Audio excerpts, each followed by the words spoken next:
All right, it's time for or let's try that Strike. again. Do it again. Blah, blah, blah, blah, blah. All right, it's time for section 13 of the contract, which is escrow agent and broker. And we're going to dive on into this section. And so, Mark, what do we need to know about this? So, escrow agent is going to be the agent that is holding the earnest money deposit. Now, remember from your contract class, what do you need to form a contract? Parties, price, location. Do you have to have escrow money? The answer is no. But most of your contracts will come with EMD, escrow money, whatever you want to call it. And this is going to kind of assign duties, roles, and tasks to the escrow agent. There we go. All right, so what do we need to know in particular within this? Yeah, so a lot of people think, so let's say I'm acting as the escrow agent. Contract's been signed, somebody has wired or sent me a check for $5,000. A lot of times, if during the time from contract to closing, maybe the inspection came back bad, buyer will call me up and say, hey, listen, I'm well within my contract time to cancel the contract, so just send me my earnest money deposit back. And I go, whoa, slow down. So this is going to talk about what happens in the event something like that occurs. So for instance, on line 389, it's going to say when conflicting demands for the deposit are received. So usually what happens is buyer's going to call me up and say, send me my money back. And I'm going to say, well, I certainly will. All you need to do is get a signed cancellation and release of EMD. Right. And if everybody's in agreement, shouldn't be a problem.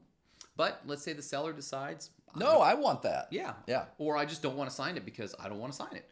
Well, then that's going to create a situation where me as a closing company is going to say, I don't know who's right or wrong. Buyer, you may be 100% correct, but I certainly don't know that. And what happens is, if I give the $5,000 to the buyer and then the seller shows up and says, well, wait a second, I didn't sign anything. I'm entitled to that. I'm going to file a lawsuit for the $5,000. Buyer's already got his money, so they're not going to hire an attorney to fight this. Seller's going to go to court. The judge is going to sign an order that's going to say, guess what? Mark, you give $5,000. This Mark. Yep. Yeah, not that one. You give $5,000 to the seller. And I say, well, wait a second. I already gave it to the buyer. And the judge will say, I don't care. Then you're going to end up paying out twice. That's why closing companies are hesitant to listen to buyers or sellers and release funds without either something in writing or, if you'll notice online, is probably 393. I hold the funds until a final judgment of a court of competent jurisdiction. So traditionally, I will tell the agents, here's our process, but unless the party signs something in writing agreeing how much and where, or a judge sends me a letter saying where to send it, then I hold it. There you go. All right. And always keep in mind, you don't get to decide. Mark doesn't get to decide. The clients, they're the two parties of the contract. Unless they mutually agree to cancel and release, then it's tied up until they either come to agreement or a judge determines who is entitled to that. Correct. Right? Yeah, if we scroll down just a little bit more. So back in the day, and I say back in the day, depending on how long you've been doing this, maybe the beginning of the 2000s, if you believe it or not, real estate companies used to have their own escrow accounts. Yeah. So you're going to read in here things about FREC. In the event a broker is holding the escrow, there is an easier process if there is a dispute where the broker then goes to each the buyer and the seller and says, you write down on a piece of paper why you think you're entitled to the money. We're going to send it over to FREC, and then they're going to determine who's correct or who's not correct. It's called interpleading.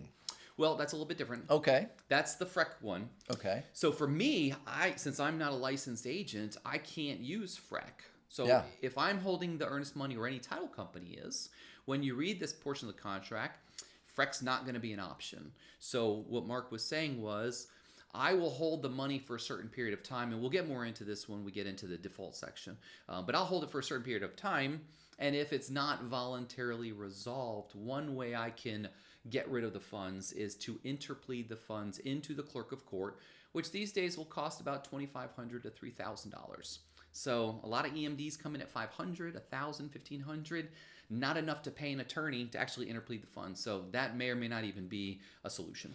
And so I'm just going to speak as somebody who's been in real estate, a broker license. Sometimes our conversation has to be, look, you can go ahead and sue or push, but what you're going to get back is not going to be worth it in terms of the headache and what you're going to be paying. Why pay $2,500 and a long drawn out thing to get back $500? It just doesn't make sense. Let's move on down the road. I call it the cost of doing business. There you go. And nobody likes that. All right. So anything else that we need to look at in terms of Section 13? Not from that section, other than if you'll notice as you go through the contract, at the very first page of the contract, you're going to put how much the earnest money deposit is, and then it's going to say who the escrow agent is.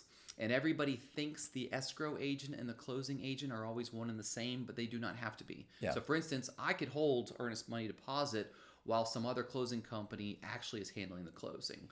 So most people presume they're one and the same, and they can be one and the same, but they don't have to be.